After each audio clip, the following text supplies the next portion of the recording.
Las 13:13 y como aquí no hay nadie que sea supersticiosa, nosotros abrimos, ¿no, verdad, Antonio? No hay miedo a la superstición. No hay miedo a la superstición. Bueno, como le decíamos en Ser Talento, hoy con María Luz Pomares, hablamos del miedo al fracaso, cómo podemos afrontarlo, todo ello, bueno, relacionado con nuestra vida laboral y personal. María Luz, ¿qué tal? Muy buenos días. Muy buenos días. Muy buenos días, Cristina. Muy buenos días, Antonio. Buenos días. Bueno, estábamos hablando hace un momentito sobre ese espacio con las bibliotecas donde nos ha propuesto el jefe de las bibliotecas de Elche un montón de libros y de actividades para los niños y niñas más pequeñitos relacionados con el miedo, con monstruos muy simpáticos. Bueno, una manera de hacer terapia a los más pequeños para afrontar el miedo. También existe el miedo en el ámbito laboral, ¿verdad? ¿Qué es el miedo? Y en concreto el miedo al fracaso, que es el que nos ocuparía hoy. Bueno, pues el miedo es una emoción, ¿vale? Y esto lo vamos a experimentar en situaciones que percibamos como amenazantes o que puedan superar un peligro para nosotros. Y sobre todo lo que quiero decir es que es una respuesta que nos ayuda a adaptarnos al medio. Claro. Y sobre todo nos prepara para enfrentar o huir de una posible amenaza. Uh-huh. Y sobre todo pues decir que se puede manifestar de diferentes maneras, incluyendo pues a nivel físico. Notamos pues la tasa cardíaca que se eleva, las pupilas se dilatan. También emocional, sentimos esa emoción, esos sentimientos. Uh-huh. Y también pensamientos. Siempre que hay miedo, hay unos pensamientos de amenaza y una evaluación negativa de lo que puede estar pasando. Uh-huh. Y luego, en concreto, el miedo al fracaso, en este escenario, va a ser esa emoción que vamos a experimentar cuando tenemos miedo a cometer algún error, lo que puede llevar pues a un despido y sobre todo va a bajar el rendimiento cuando estamos conectados con este miedo al fracaso. ¿Cuáles son los síndromes más comunes relacionados con el miedo al fracaso? Bueno, es importante saber que asociados al miedo al fracaso, pues hay, como tú bien dices, unos pensamientos negativos.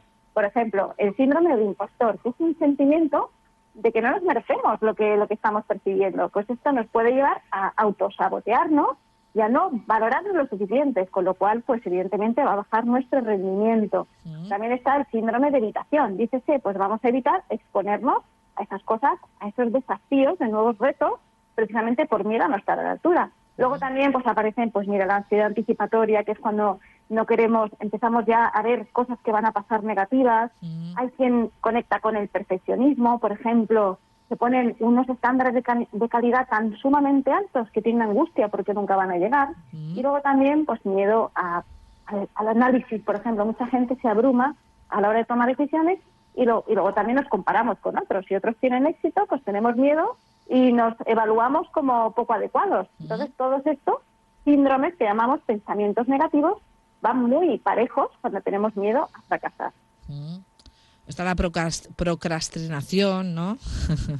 Sí, muchas veces esa palabra que has dicho es muy importante. La procrastinación, como se ve muchas veces en el mundo del trabajo, es como que alguien no hace algo, lo pospone. Pero muchas veces lo posponemos por miedo al fracaso. Bueno, la verdad es que me imagino que no es uno solo, cada uno el que tiene de estos miedos, sino una mezcla de todos, por lo que estoy yo aquí viendo un poco. ¿Por qué unas personas tienen más miedo al fracaso que otras? ¿Esto es una cuestión genética o de qué depende? A ver. Pues mira, hay muchos factores, porque precisamente el miedo es una de las emociones más complejas y varía mucho la intensidad de unas personas a otras. Pero como tú bien dices, Cristina, hay muchas diferencias. Por ejemplo, el factor biológico aquí tiene mucho que decir, ¿verdad? Pues genéticamente existe en algunas personas más susceptibilidad, digamos, a tener estos miedos. Luego también nuestra historia pasada, las experiencias que hemos vivido, pues hay eventos estresantes, traumas que nos pueden estar hoy por hoy, digamos, recordando ese miedo. Y luego también depende de la educación. Y esto que comentamos de la biblioteca a los niños me parece una iniciativa tan chula, porque hay que enseñar a los más pequeños a cómo afrontar estos retos, a reconocer el miedo y a afrontarlo, ¿no? Porque, como decías al principio, es una emoción que tiene también su sentido, nos ayuda a adaptarnos y todas estas cosas, entonces está muy bien. Efectivamente, es una emoción natural y que nos acompaña y sobrevivimos gracias al miedo. Imagínate que no tuviéramos miedo a saltar al vacío. qué pasaría con nosotros, ¿verdad? Claro, claro. O a que nos coma un león. Todo esto viene, ¿verdad? A que nos coma un león. El miedo existe para que en caso de que fuera a comernos un león, saliéramos corriendo o los quedáramos quietos para que no nos vieran. Imagínate que no percibiéramos como amenazante, ¿no? Un animal que nos pueda hacer potencialmente daño, pues evidentemente la especie no habría sobrevivido. Con lo cual, esos factores que tú bien dices, físicos, son precisamente, nos preparan para huir ante un peligro, ¿verdad? Muy bien. Con lo cual, esto que dices de los niños me parece fundamental, ¿no? Ayudar a lo que hablamos, inteligencia emocional y cómo trabajar con nuestras emociones, nuestros pensamientos, efectivamente. Bueno, la cuestión es que depende mucho, es muy individual la experiencia del miedo al fracaso, ¿verdad? Y en las organizaciones existen varios tipos de miedo comunes relacionados con el miedo al fracaso que pueden afectar a los empleados y a la dinámica laboral. Sí, por ejemplo, uno que me encuentro mucho cuando voy a las empresas es el miedo a la crítica, el miedo a ser juzgado de manera negativa. Por eso hay que aprender también a hacer críticas constructivas, pero también a recibir críticas.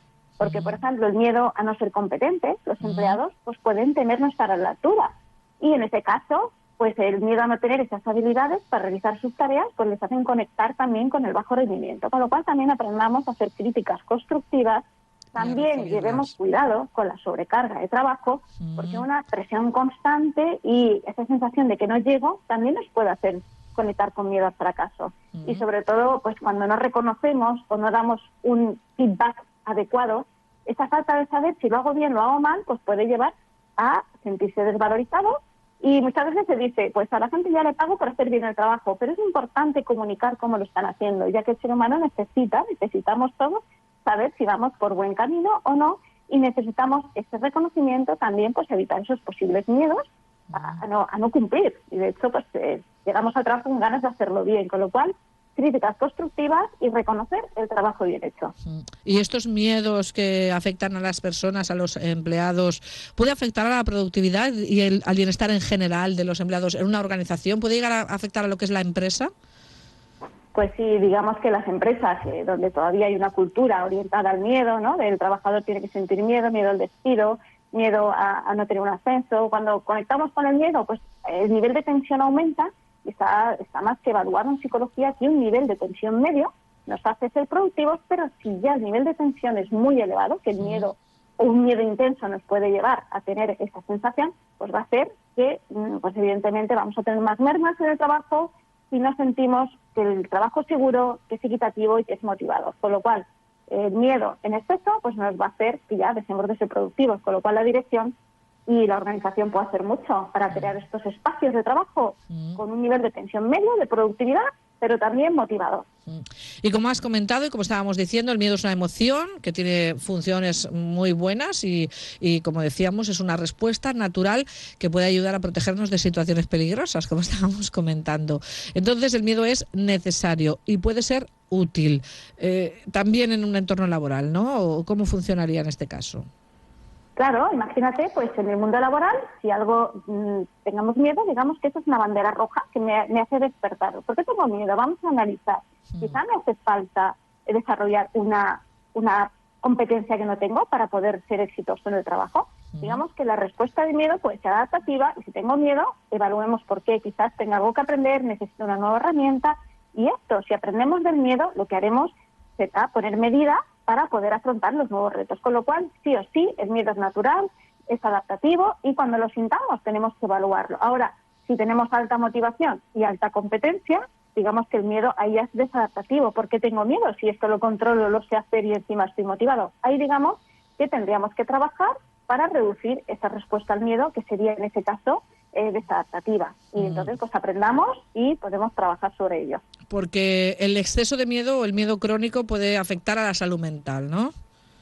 Efectivamente, es importante gestionarlo porque si el miedo te está impidiendo llevar a cabo tu trabajo, pues va a afectar mucho a tu calidad de vida. Y de ahí pues que en un momento dado hay que identificar la fuente del miedo, aprender sobre él y sobre todo hablar con las personas de nuestro responsable de poder buscar soluciones.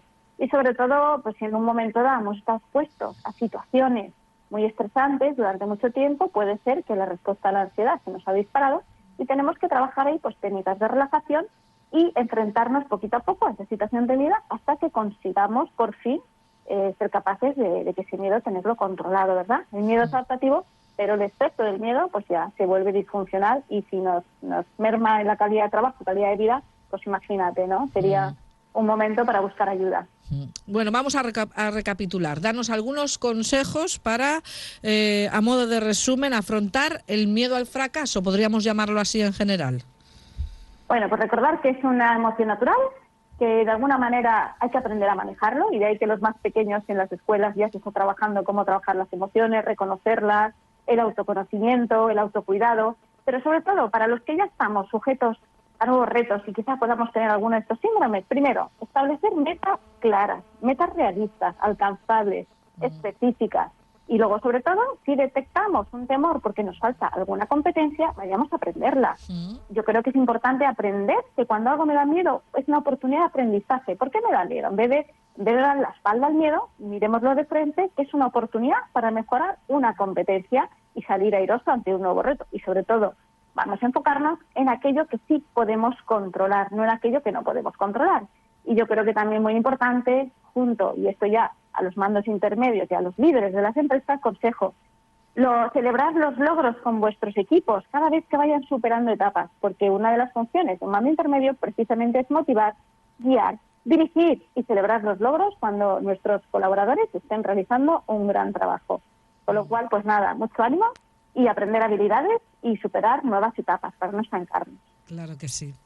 Bueno, qué importante saber manejar las emociones desde niños, ¿verdad, niñas? Para cuando eres mayor y te enfrentas a esas emociones, pero con, bueno, pues ya unas características un poco más, digamos, problemas de adultos, pues también acudir a nuestro manual de gestión de emociones que tenemos seguramente impreso ahí en el cerebro y tirar de él para determinadas situaciones. María Luz, como siempre, encantadas de escucharte y de toda esa ayuda que nos das, no solo en el ámbito laboral, sino en general para desenvolvernos en nuestras vidas. Muchas gracias. Muchas gracias a vosotros y un placer, como siempre, estar en este espacio acercamiento con vosotros. Un fuerte abrazo.